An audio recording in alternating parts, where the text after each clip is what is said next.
ಬಾಯಿ ತೆಗೆದ್ರೆ ಪರಿಶಿಷ್ಟ ವರ್ಗ, ಪರಿಶಿಷ್ಟ ಜಾತಿ ಮತ್ತು ಮಾತಿಗೆ ಅಂಬೇಡ್ಕರ್ ಅವ್ರನ್ನ ಉದ್ಗರಿಸುವಂತ ನಮ್ಮ ಮುಖ್ಯಮಂತ್ರಿಗಳಾದ ಸಿದ್ದರಾಮಯ್ಯನವರು ಹಾಗೂ ಕಾಂಗ್ರೆಸ್ ಪಕ್ಷ ಇವತ್ತು ಅಂಬೇಡ್ಕರ್ ಅವರ ಕೊಟ್ಟಂತ ಸಂವಿಧಾನದ ಆಶಯಗಳಿಗೆ ವಿರುದ್ಧವಾಗಿ ಅಲ್ಪಸಂಖ್ಯಾತರ ಮುಸ್ಲಿಮರ ರಿಸರ್ವೇಶನ್ ತೆಗೆದುಕೊಂಡು ಬರುವಂತ ಬಿಲ್ ಅನ್ನ ನಮ್ಮ ಕರ್ನಾಟಕ ವಿಧಾನಸಭೆಯಲ್ಲಿ ಮಂಡಿಸಲಿ ತಯಾರು ಮಾಡಿದ್ದಾರೆ. ಅದನ್ನು ಪಾಸ್ ಮಾಡಕ್ಕೂ ಕೂಡ ಅವರಲ್ಲಿ ಇವತ್ತು ಸಂಖ್ಯಾಬಲ ಐತಿ, ಅದನ್ನು ಪಾಸ್ ಮಾಡಕ್ ಕೂಡ ತಯಾರಾಗಿದ್ದಾರೆ.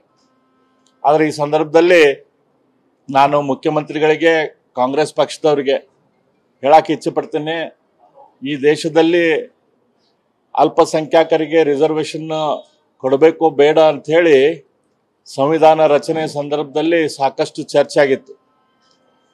ಆ ಚರ್ಚೆಯ ಸಂದರ್ಭದಲ್ಲಿ ಆ ಚರ್ಚೆಯಲ್ಲಿ ಭಾಗವಹಿಸಿದಂತ ಎಲ್ಲರೂ, ಅದರಲ್ಲಿ ಅಲ್ಪಸಂಖ್ಯಾತ ಸಮೂಹ ಇನ್ಮೇಲೆ ಮನೆ ಕೆಲಸಕ್ಕೆ ಹೆಲ್ಪ್ ಮಾಡ್ಬೇಕು ನೀವು. ಯಾಕೆ ನಿಂಗೆ ಎಲ್ಲರ ಕೆಲಸ ಸಿಗ್ತಾ? ಕೆಲಸನ ನೋವೇ, ನಾನೇ ಬಾಸ್ ಆಗ್ತೀನಿ. ಬಾಸ್? ಅದೇಗೆ? Boss will be the boss. ಸಮುದಾಯದ ನಾಯಕರು ಕೂಡ ಇದ್ರು, ಕಾನ್ಸ್ಟಿಟ್ಯೂನ್ಸಿ ಅಸೆಂಬ್ಲಿ ಮೆಂಬರ್ಸ್. ಅವರೆಲ್ಲರೂ ಕೊಟ್ಟ ರಿಪೋರ್ಟಿನ ಪ್ರಕಾರ ಅಲ್ಪಸಂಖ್ಯಾತರಿಗೆ ಅಥವಾ ಧರ್ಮ ಆಧಾರಿತ ರಿಸರ್ವೇಶನ್ ಈ ದೇಶದಲ್ಲಿ ಅವಶ್ಯಕತೆ ಇಲ್ಲ. ಈ ದೇಶದಲ್ಲಿ ಏನಾದರೂ ಅವಶ್ಯಕತೆ ಇದ್ರೆ ಅದು ಕೇವಲ ಪರಿಶಿಷ್ಟ ವರ್ಗ, ಪರಿಶಿಷ್ಟ ಜಾತಿ ಮತ್ತು ಹಿಂದುಳಿದವರಿಗೆ ರಿಸರ್ವೇಶನ್ ಬೇಕು.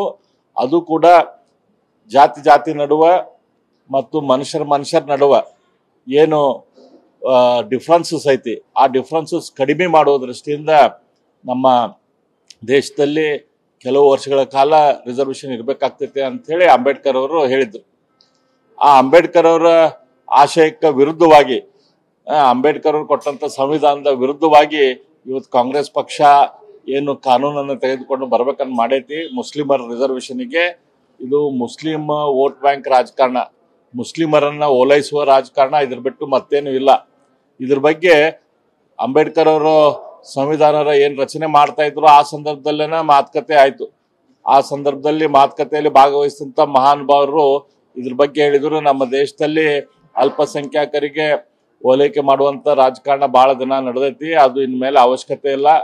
ನಮ್ಮ ದೇಶದಲ್ಲಿ 2 ದೇಶಗಳನ್ನ ಮಾಡುವಂತ ಅವಶ್ಯಕತೆ ಇಲ್ಲ, ಹಾಗಾಗಿ ಅಲ್ಪಸಂಖ್ಯಾತರಿಗೆ ರಿಸರ್ವೇಶನ್ ಕೊಡೋದು ಅವಶ್ಯಕತೆ ಇಲ್ಲ ಅಂತ ಹೇಳಿದ್ರು. ಹಾಗಾಗಿ ಈ ಕಾನೂನನ್ನ ಅವ್ರು ತೆಗೆದುಕೊಂಡು ಏನ್ ಬರ್ತಾ ಇದ್ದಾರೆ, ಇದ್ರ ಬಗ್ಗೆ ನಾವು ಸದನದ ಒಳಗೆ ಮತ್ತು ಸದನದ ಹೊರಗೆ ದೊಡ್ಡ ಪ್ರಮಾಣದ ಹೋರಾಟವನ್ನ ನಾವು ಮಾಡ್ತೇವೆ.